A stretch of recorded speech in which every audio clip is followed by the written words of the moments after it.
Apprenez le français facilement, rapidement et avec plaisir. Abonnez-vous et commencez votre aventure linguistique avec nous. Youssef, j'ai vraiment adoré notre dernière discussion sur les ambitions. Tu sembles avoir une vision très claire de ce que tu veux. Mais dis-moi, comment fais-tu pour rester motivé au quotidien? Honnêtement, ce n'est pas toujours facile. Il y a des jours où je me réveille plein d'énergie, prêt à conquérir le monde, et d'autres où j'ai juste envie de ne rien faire. Mais avec le temps, j'ai appris une chose. La motivation est un bonus, pas une garantie. C'est une très belle phrase. Tu veux dire que tu ne comptes pas uniquement sur l'envie? Exactement. Je pense que la discipline est plus importante que la motivation. La motivation fluctue, mais la discipline, elle, se construit. C'est tellement vrai.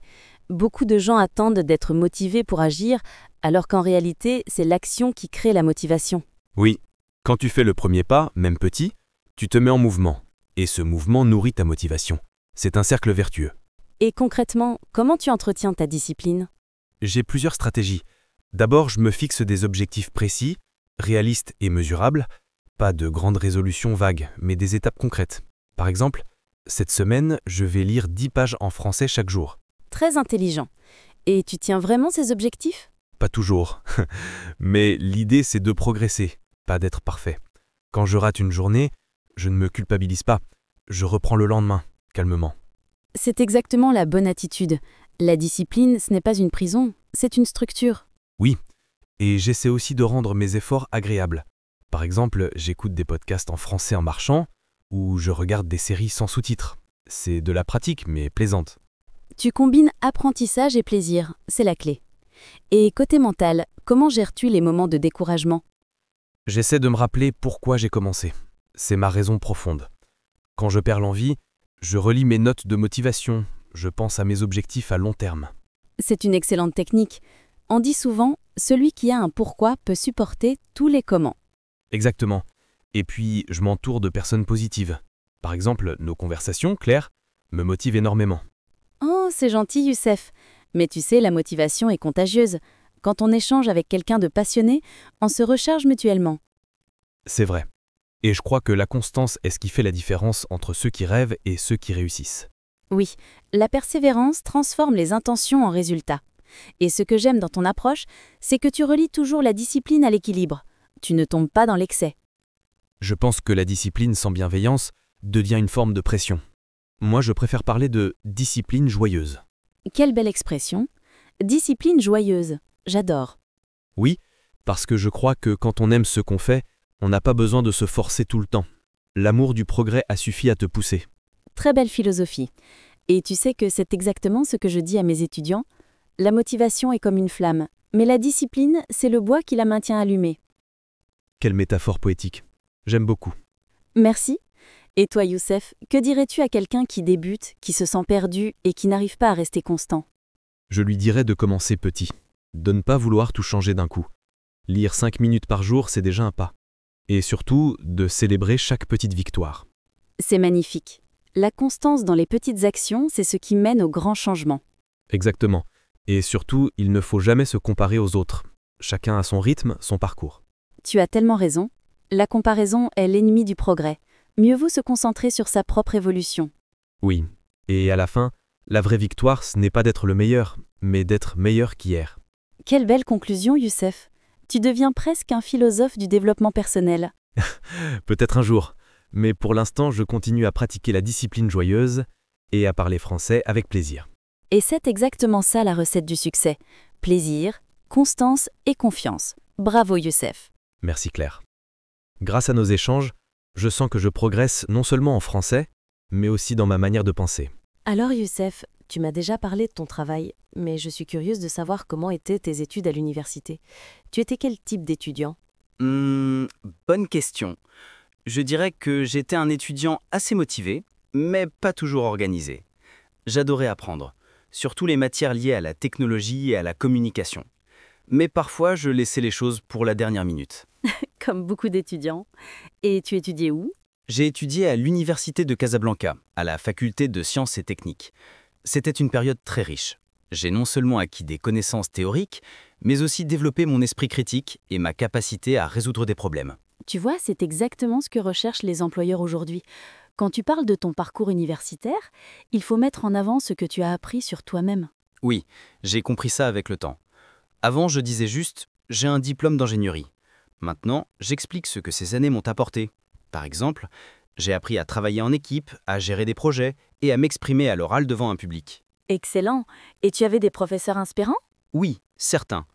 Je me souviens d'un professeur de programmation qui disait toujours « La logique, c'est la poésie de l'informatique ». Cette phrase m'a marqué. Grâce à lui, j'ai appris à aimer le code comme une forme d'art. Quelle belle phrase! Tu vois, quand tu racontes ce genre d'anecdote, ça donne vie à ton discours.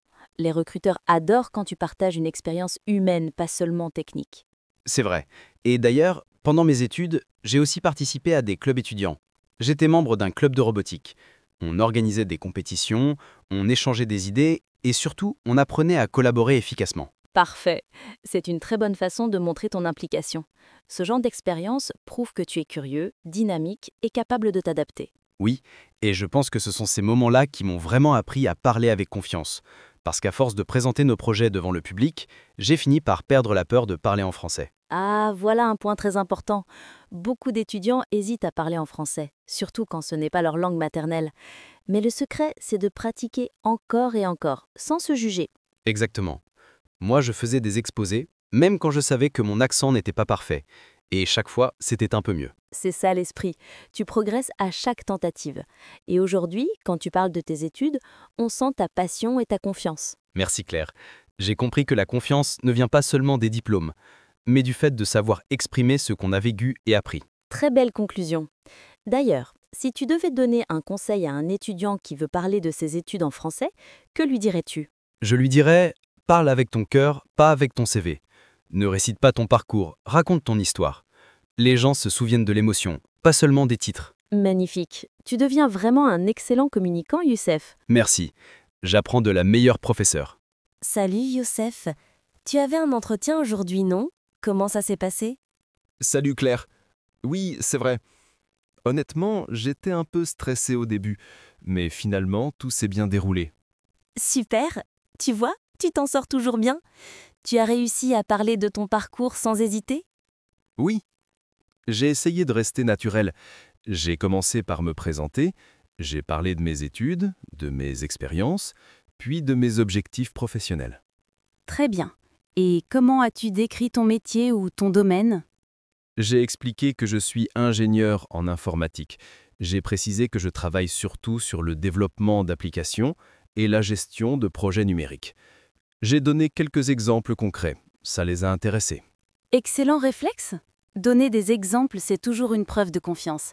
Et tu as utilisé quel vocabulaire pour parler de ton rôle? J'ai parlé de résolution de problèmes, travail en équipe, innovation et adaptabilité.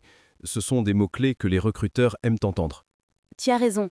Et puis, quand on parle de son métier, le ton compte autant que les mots. Il faut montrer de la passion sans exagérer. C'est ce que j'ai essayé de faire. J'ai expliqué pourquoi j'aime mon travail, le fait de créer quelque chose d'utile, de voir une idée devenir réalité. Très bon argument. Et si quelqu'un te demandait « Pourquoi avez-vous choisi ce métier ?» tu répondrais quoi? Je dirais que j'ai toujours aimé comprendre comment les choses fonctionnent. L'informatique me permet d'allier logique et créativité. Et surtout, c'est un domaine en constante évolution, donc je ne m'ennuie jamais. Parfait. Tu vois, tu parles avec confiance et clarté.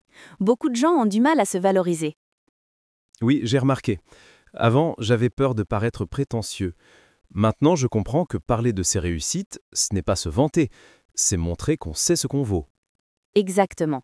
Et quand il s'agit d'études, tu peux aussi parler de ce que tu as appris en dehors des cours, les projets, les stages, les soft skills. Oui, j'ai mentionné un stage où j'ai dû gérer une petite équipe. J'ai expliqué que cette expérience m'a appris la communication et la gestion du stress.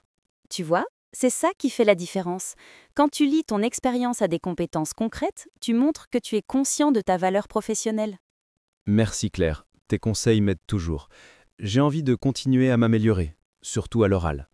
Continue de t'exprimer comme tu viens de le faire, avec des phrases claires, des exemples et un ton assuré. C'est la clé pour inspirer confiance aussi bien en français que dans n'importe quelle langue. J'ai raison. Finalement, la confiance, c'est une compétence qu'on construit avec la pratique. Absolument. Et toi, Youssef, tu es déjà sur la bonne voie.